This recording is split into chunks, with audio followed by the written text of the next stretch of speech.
My relationship with success is mostly driven by my relationship with failures. मेरा रिश्ता जो जीत के साथ है वो रिश्ता फेलियर के रिश्ते से बना है। कितनी डीप बात है ना। लेकिन ये लाइन मेरी नहीं है, ये लाइन है अंकुर वारिकू सर की। ये मैंने पढ़ी किसमें, इनकी ही बुक डू एपिक सिट में। बहुत शानदार बुक है, मतलब इस लेवल की बुक है ना कि आपको रियल विजडम तक पहुंचाएगी। नॉलेज तो हर एक बुक आपको दे देगी, लेकिन रियल विजडम जो होती है, जो ज्ञान होता है, वो बहुत कम किताबें आपको दे पाती हैं। And do epic shit is one of them. So hello guys, I am Nitin Ojha and you are watching Nitin's noise pollution. बढ़ने से पहले मैं आपको बताना चाहूँगा कि मैं एक्चुअली बहुत कम लोगों को सुनता हूँ, बहुत गिने चुने लोगों को सुनता हूँ। राइट, उनकी बातें, उनको मैं इस तरीके से मतलब बिल्कुल कॉन्शियसनेस के साथ सुनता हूँ कि कहीं गलत चीज़ तो मैं अपने माइंड में नहीं डाल रहा हूँ। And Ankur Warikoo sir is not one of them. मैं उनको नहीं सुनता। बट जब मैंने उनकी ये बुक पढ़ी, क्योंकि ये मेरे दोस्त के पास थी ये बुक, तो मैंने जब इस बुक को पढ़ा तो मैंने कहा यार मैं क्यों नहीं सुनता इस बंदे की बात, मैंने क्यों आज तक इनकी कोई वीडियोस नहीं देखे। मतलब इस कदर की नॉलेज है ना इनके पास, ये आपको पता पड़ेगी जब आप खुद इस बुक को पढ़ेंगे। बेसिकली ये बुक 6 पार्ट में डिवाइडेड है। पहला पार्ट है success and failure. Second part जो है वो है हैबिट। तीसरा जो इसमें है वो है अवेयरनेस के बारे में। राइट, एंड फोर्थ पॉइंट जो कि है, फोर्थ पार्ट है एंटरप्रेन्योरशिप। इसके बाद सबसे मोस्ट इम्पॉर्टेंट चीज़, अपनी लाइफ का सबसे मोस्ट इम्पॉर्टेंट पार्ट मनी के बारे में भी इन्होंने बहुत अच्छी चीज़ें सिखाई हैं, समझाई हैं इस बुक में। राइट, एंड इसके बाद जिस चीज़ को कई लोग ज़्यादा ध्यान नहीं देते और कई लोग इतना सहेज के रखते हैं, क्योंकि उसको सहेज के रखना बहुत ज़्यादा ज़रूरी भी है, and that is relationship. Part 6 is relationship के बारे में बहुत अच्छे से बात की है। तो सारा कुछ तो कवर नहीं करूँगा, कुछ पॉइंट्स मेरे को बहुत अच्छे लगे इनकी ये हर एक पार्ट में, तो उनको मैं कवर करूँगा। बाकी मैं चाहूँगा कि आप अपना समय निकाल के इस बुक को ज़रूर पढ़ें। बाकी क्यूरियोसिटी तो यहाँ से ही जाग जाएगी आप। तो मैंने ही बुक उठा ली है ताकि कुछ गलत ना बताऊँ आपको। तो मेरे को एक 10th पेज पे जब आप आएंगे तो मेरे को एक लाइन जो ऊपर से लिखी हुई है, बहुत अच्छे से, बहुत समझदार तरीके से लिखी हुई है, a year from now you will wish you had started today. मतलब आप आने वाले 10 साल बाद ये सोच रहे होंगे, अगर आप आज कुछ नहीं कर रहे हैं तो आने वाले 10 साल बाद आप ये सोच रहे होंगे कि काश मैंने आज स्टार्ट कर दिया होता ना। तो इन्होंने बहुत अच्छी चीज़ बताई कि हम काफ़ी सारी चीज़ें ऐसे ही छोड़ के चले जाते हैं। हमें लगता है यार कर लेंगे, अभी हमारी ये सिचुएशन है, हमारी वो सर्कमस्टेंसेस हैं, इसकी वजह से नहीं कर पा रहे, उसकी वजह से नहीं कर पा रहे। But actually they are just excuses जो हम अपने आप को, अपने माइंड को बार बार बोलते रहते हैं, जो कि हमारे सबकॉन्शियस माइंड में बैठ जाता है। और फिर हम ये सेंटेंसेस चेंज करके हम ये ले आते हैं कि मैं नहीं कर सकता, मेरे पास नॉलेज नहीं है, मेरे पास स्किल नहीं है। फिर धीरे धीरे करके हम अपने आप को उतना कैपेबल ही नहीं समझ पाते। तो ये स्टार्ट कहाँ से होता है? जब आप स्टार्ट कर सकते थे तब आपने स्टार्ट नहीं किया, तब आपने एक्सक्यूज़ लगाया, और उसके बाद वो आपको बिल्कुल दबाता ही चला जाता है और फिर इतने गहरे गड्ढे में पटक देता है आपको जाके कि अंधेरे की वजह से आप कुछ देख ही नहीं पाते। राइट, तो स्टार्ट टुडे। तो सेकंड पार्ट है हैबिट्स के बारे में इन्होंने पहले ही पेज यानी 77 पेज पे आप जब आएंगे तब आप देखेंगे कि इन्होंने कितने प्यारे तरीके से हैबिट के बारे में लिख रखा है। और इन्होंने एक लाइन लिख रखी है, I don't set goals for 2 reasons. 2 वजहों से मैं गोल्स सेट नहीं करता। वजहें क्या हैं उनको समझ लेते हैं। या तो हम, एक पहली वजह है कि अगर हम गोल सेट करते हैं तो हम कहीं पहुंचने के लिए गोल सेट करते हैं। राइट, हम कहीं भी जाएंगे या कहीं जाना है हमें, तभी तो हम गोल सेट करेंगे। राइट,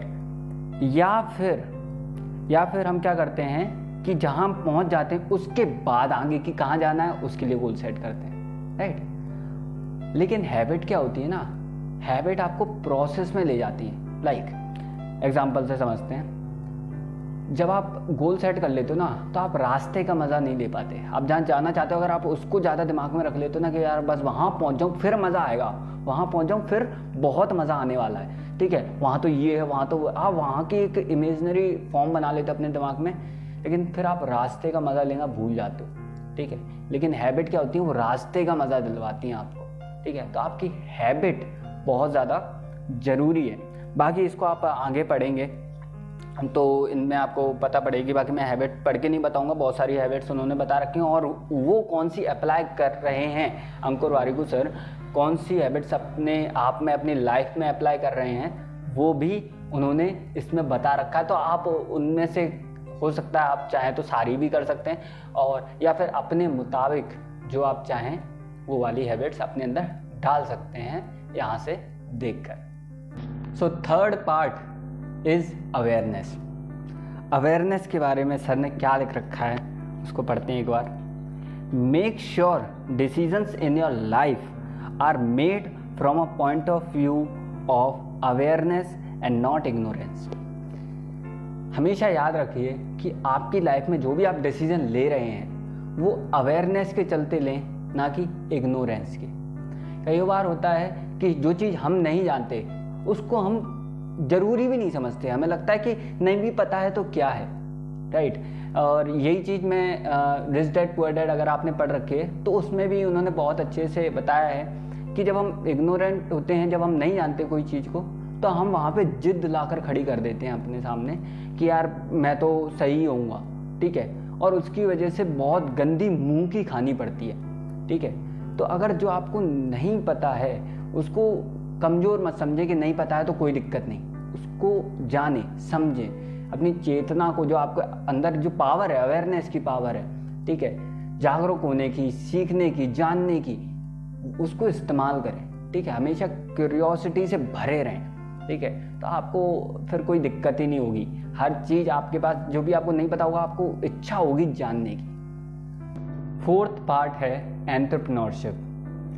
एंटरप्रेन्योरशिप मेरा भी फेवरेट सब्जेक्ट है, मैं जितना चाहूँ उसके बारे में पढ़ लूँ बट मेरी क्यूरियोसिटी ख़त्म नहीं होती और आज के टाइम पे ज़्यादातर लोगों का ये फेवरेट सब्जेक्ट ही है, क्योंकि शार्क टैंक इंडिया में आ गया तो सारे लोगों के दिमाग खुलने लगे हैं कि यार बिज़नेस किया जा सकता है, इतना भी कठिन नहीं है, इतना भी हार्ड नहीं है बिज़नेस करना, ठीक है। नए नए आइडियाज़ लेकर आ रहे हैं, इंडिया में ही काफ़ी गाँव से लोग लेकर आ रहे हैं। Then it is becoming simple and simple, ठीक है। तो बहुत सारे लोग ट्राई करना चाह रहे हैं, तो उसी हिसाब से इन्होंने भी बोला है कि भाई एंटरप्रेन्योरशिप है ना, मजाक नहीं है। बहुत प्यारे तरीके से इन्होंने थप्पड़ मारा है गीला करके, ठीक है, कि यार एंटरप्रेन्योरशिप मजाक नहीं है, बहुत हार्ड चीज़ है। शुरुआत में ये बहुत अच्छा लगता है कि एक अपना खुद का आइडिया है, अपन ने उसको स्टार्टअप में कन्वर्ट किया एंड कंटिन्यू करते गए और फिर अपन करोड़पति, अरबपति, वॉट एवर, मिलियनर विलियनर बन जाएंगे। सुनने में जितना आसान लगता है उतना आसान है नहीं है। एंटरप्रेन्योरशिप में थोड़ा बहुत एग्जीक्यूट हो जाएगा, फिर जब आपको डिसिप्लिन पकड़ना पड़ेगा ना, जब आपको प्रोसेस में घुलना पड़ेगा, जब आपकी पिटाई होगी अच्छे से, ठीक है, जब आपको फंडिंग और इन सारी चीज़ों के पीछे पड़ना पड़ेगा, तब लगता है, मतलब वो कहते हैं ना छौंक लगता है सब्जी में, राइट, तब आएगा मज़ा। तब अभी तक तो बस सब्जी काट के रखी थी आपने, ठीक है, अभी तो सब्जी लेकर आए थे, काट के रखी थी, आपको मज़ा आ रहा था उस टाइम पे, लेकिन जब छौंक लगाएंगे ना उसके बाद फिर सिस्टम सही चालू होता है कि अब क्या बनने वाला है। अब कोई भी चीज़ थोड़ी बहुत गलत हो गई ना, पूरा सिस्टम तबाह हो जाएगा, जितने भी लोग विश्वास करके बैठे हैं सब खत्म हो जाएगा।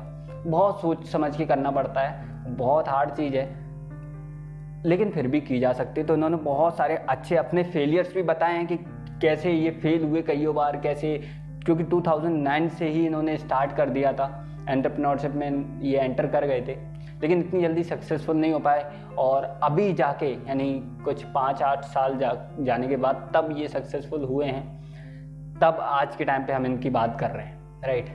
तो कैसे हुआ ये सब, ये जब आप बुक पढ़ेंगे तब आपको इनके फेलियर्स, मिस्टेक्स, सारी चीज़ें मालूम पड़ेंगी, राइट।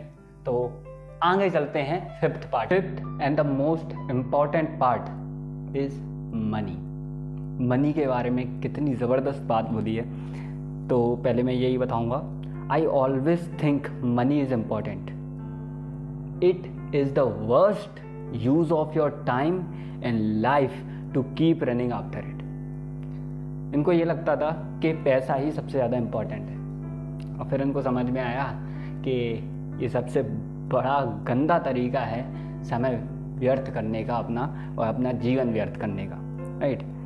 तो फिर इनको समझ में आया एक्चुअल चीज़ कि मनी है क्या। Money is just a tool to get freedom. तो इन्होंने लिखा भी है, मनी बाइज फ्रीडम। मनी से क्या आता है, आज़ादी मिलती है, and freedom is a privilege. और आज़ादी क्या है, एक सुविधा है जिसकी वजह से हम थोड़े वाइजर यानी थोड़े समझदार डिसीजन, समझदार चॉइसेस अपने अंदर मतलब अपन ले सकते हैं। जब अपन आज़ाद होते हैं तो अपन खुल के जो चाहें वो कर सकते हैं और थोड़ी समझदारी से काम कर सकते हैं, राइट। तो इन्होंने लिखा भी है that freedom helps you make wiser choices, right. तो इन्होंने इसमें भी अपने के मनी की क्या गलतियाँ इन्होंने की, right, mistakes I made with money, ये लिखा है इन्होंने। So the last part and the sixth part is relationship. Relationship के बारे में सर लिखते हैं, relationships are the place where we thrive and they are also the place where we are challenge the most. कि रिश्ते वो जगह होती हैं जहाँ पे हम सबसे ज़्यादा अच्छा महसूस करते हैं, और रिश्ते ही वही जगह होती हैं जहाँ पे हम बहुत गंदा वाला भी महसूस करते हैं, राइट। तो बहुत प्यारे तरीके से इन्होंने रिलेशनशिप को बता रखा है। और इन्होंने एक बुक भी रिकमेंड की है जो मेरी भी फेवरेट बुक है, जिसको मैंने पढ़ भी रखा है, the courage to be disliked. इस बुक को पढ़ने के बाद लिटरली पूरा माइंड फुल्ली चेंज्ड हो गया था मेरा, राइट। तो चाहूँगा इस बुक को भी आप पढ़ें, ठीक है। और तो अगर आप चाहेंगे तो इसको भी हम रिव्यू कर देंगे, करेज टू बी डिसलाइक्ड को, राइट। बहुत प्यारी बुक है, बहुत ज़्यादा प्यारी बुक है। इसका एक स्टेटमेंट भी है कि इसमें बताया है कि all problems are interpersonal relationship problems. और इस बुक में भी आपको यही समझ में आएगा कि हमें लोगों के साथ रिलेशनशिप जो है उसको इतना मजबूत नहीं करना होता जितना खुद के साथ जो रिलेशनशिप है उसको मजबूत करना पड़ता है, राइट।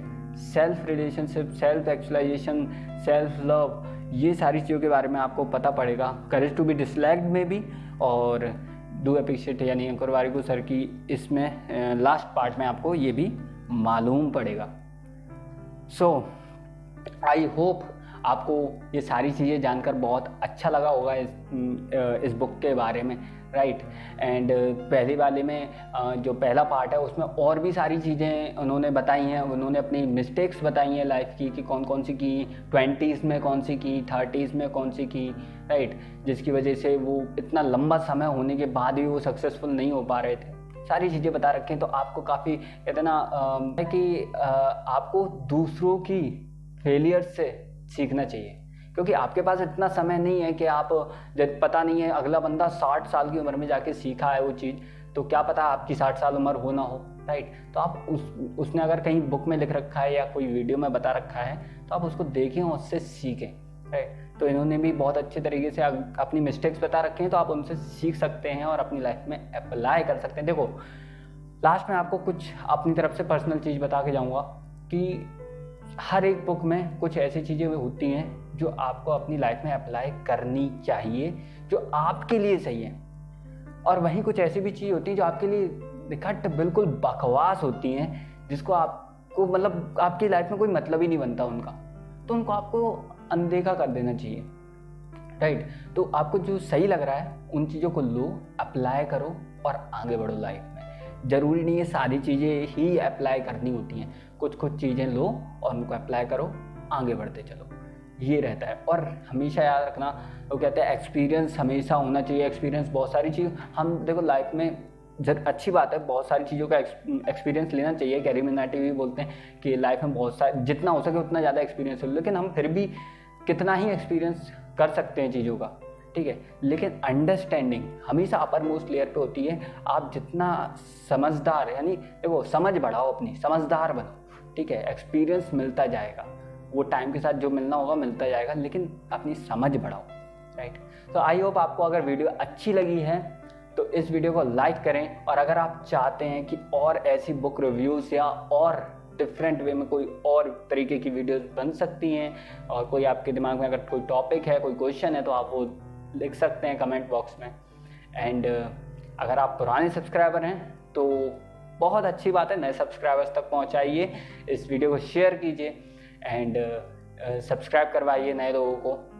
मैं मिलता हूं आपको नेक्स्ट वीडियो में। Thank you so much.